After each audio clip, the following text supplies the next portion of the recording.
Okay, it's 2024, it's going to be April in a couple of days. I've just picked up the latest edition of Japanese car magazine Best Car. In here we've got some new information on the GRMN Supra. So let's jump in the car and have a little read. Okay, so this is Best Car magazine. It's a great magazine. They often have insider information which they share from time to time. If you're interested in this little thing, please buy it. I will give you a preview of one of their articles in one of their issues, the latest one, and hopefully that will encourage people to buy the magazine and raise some awareness on behalf of Best Car. This is not sponsored, but I would like to shout that out because I'm hoping they won't have any issue with me sharing what they have written on the Supra recently. So if we have a look inside, first up, yep, Supra GRMN, new information. So if we have a look through here, we've got a couple of images and some text, and let's have a look at these images on super shiny magazine paper. I really hope that this comes out nicely. My apologies. It's an insanely shiny magazine paper. But yeah, shot of the front, shot of the back, bunch of text. We'll read through that and go over the details in a minute, and a picture of an engine. I think a lot of people are interested in that. And then the next page, I've got a couple more images, front and back and side. Image of a wing, a lot more text, and it goes on to R35 stuff for 2025. So let's have a look what I have to say. So this top bit up here is more of an intro. It says it's been a while since they've had an update, and they're glad that they've got some new information that they can share. That's that basically. Then down here they've got a bit more on saying about the GT4 Evo, which, if you're not familiar, is a race car that they built and sold to the public. Not that many units. It's an amazing car, but it is a pure race car. It's nothing that you're going to want to drive on the roads. You're going to take it to the track and the track only. It's gutted out. There's no sort of, comforts or anything. I've actually seen one. They're great cars. But anyway, so here they are talking about having built that, the things that they learnt from it, and taking those things that they learnt into the GRMN. And maybe more specifically, they're talking about some of the aero parts, and they mention here about the canards, which you can see on this image here at the front, and they also talk about the front spoiler, which you can also just about see, hopefully, and they talk about the rear wing, which you can see a bit better on this rear view part there. What else do they say in this part? They also mention that they expect there to be they talk a bit about the pricing of the Evo, but they mention here that there's going to be 200 units of the GRMN, and they mention here that the engine will be a 6-cylinder 3-litre. They mention about the BMW M3 S55B at 510 horsepower, but they don't say it's going to have that. They say that that's what was rumoured to be in this car. And if we go on to the next page, actually at the top, they say that it's expected to be the Supra's B58B engine with 387 horsepower, but they say that there's going to be power improvements and upgrades and things to make that a bit more. They say that the Evo is 430 horsepower. It won't be quite that much. They estimate that it could be around more like 400 for the GRMN, 400 horsepower. They mention in this part here about a 7-speed automatic DCT transmission, but they also say that it's not impossible for there to be 6-speed manuals made as well for the GRMN. And then here it's a bit more specific about what it means in terms of the engine and the power.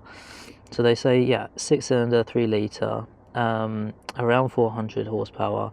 They also mention that they expect to have intake improvements, exhaust system improvements, and cooling system improvements, which is what would get it up to that bit more power.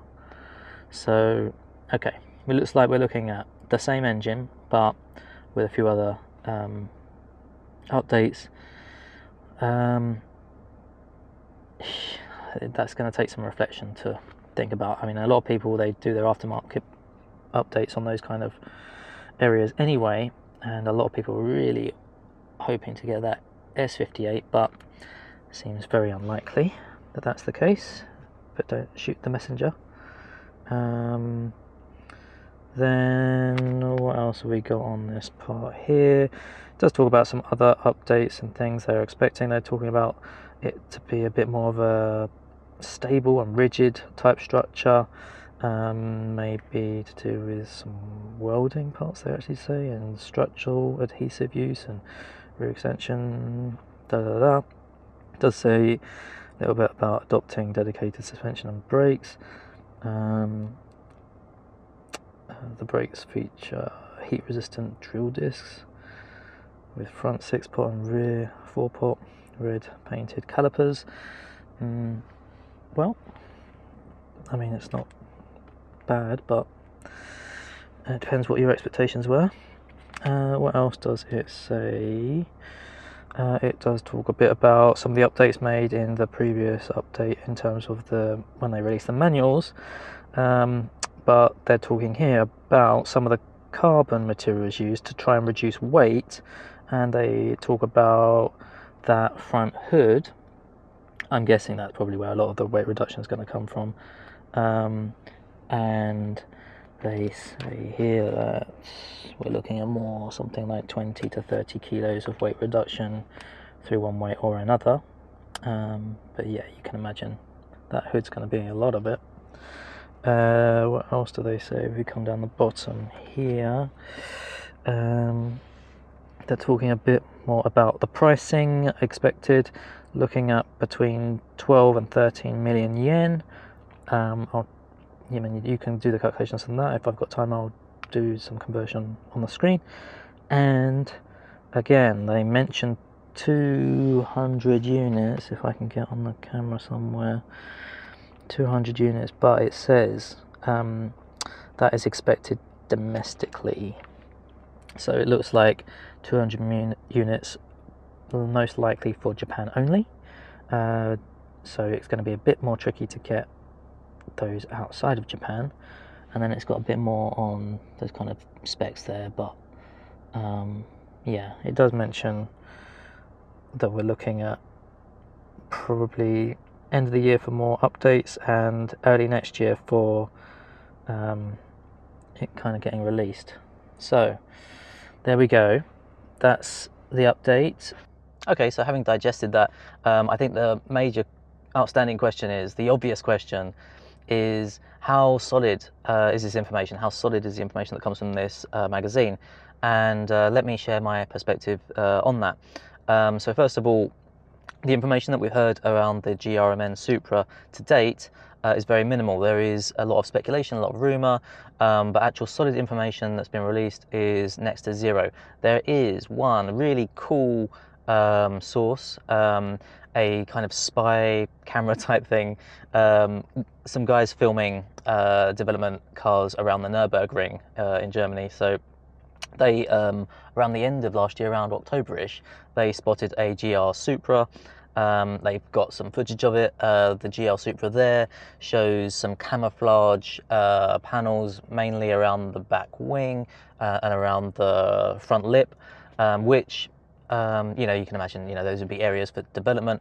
And as the magazine leads to, those are places which they've updated according to their sources too. So I'll link that video in the description and you can check it out. To date, that's the best source that we've seen. Everything else, to my knowledge, is not particularly solid. It's all rumour and speculation. Nevertheless, with this magazine, so they've said in the opening, the introduction of that magazine, you know, they haven't had any information for a while, and now they've got some new information. They do get insider information, and that's what they're sharing.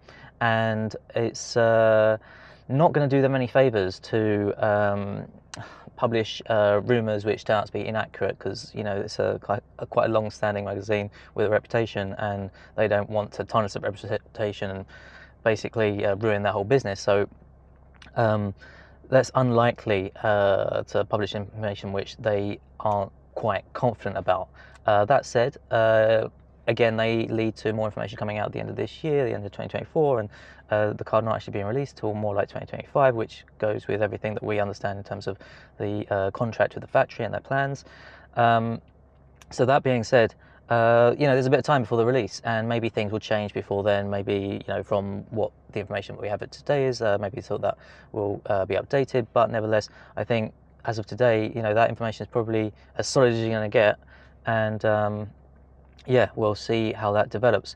But for me, it's okay. The thing about the engine not being the S58 and more like the B58, you know, everyone would have loved the S58, but at the same time, the B58 is not a bad engine at all. If you do some searching about, you know, S58 versus B58, you'll see obviously the S58's got you know, a ton of power, but the B58 is a pretty solid engine, and hopefully will stand the test of time. It's already stood the test of time for, you know, a good 5 years. So, well, coming up to 5 years perhaps, but you know, it's meant to be a pretty solid engine, and, you know, that's not a bad thing at all.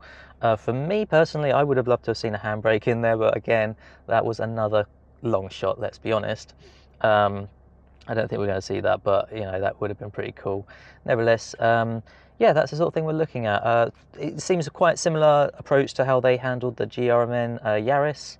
You know, they had a carbon fibre hood on that. They updated things like suspensions and brakes. And, you know, that's a pretty cool car. It comes out in very limited numbers. This, again, the limited numbers on this is, you know, yeah, it would have been nice if there had been a few more of them about, and I hope they don't just end up being collectors' cars and hidden away in, you know, undercover garages for decades and no one ever gets to see them or use them. Hopefully that won't be the case, but, well, with only 200 units, maybe only in Japan, that might end up being how it pans out. That would be pretty unfortunate, but yeah, let's see. I think, yeah, today this is the most solid information that we've heard, and I think it's pretty reliable personally, but it's not guaranteed, and we'll see how things develop. So with that said, if you're interested in these kind of things, anything super related in Japan, subscribe to the channel, check out my other videos and all that good stuff, and yeah, I will see you in the next one. Peace out.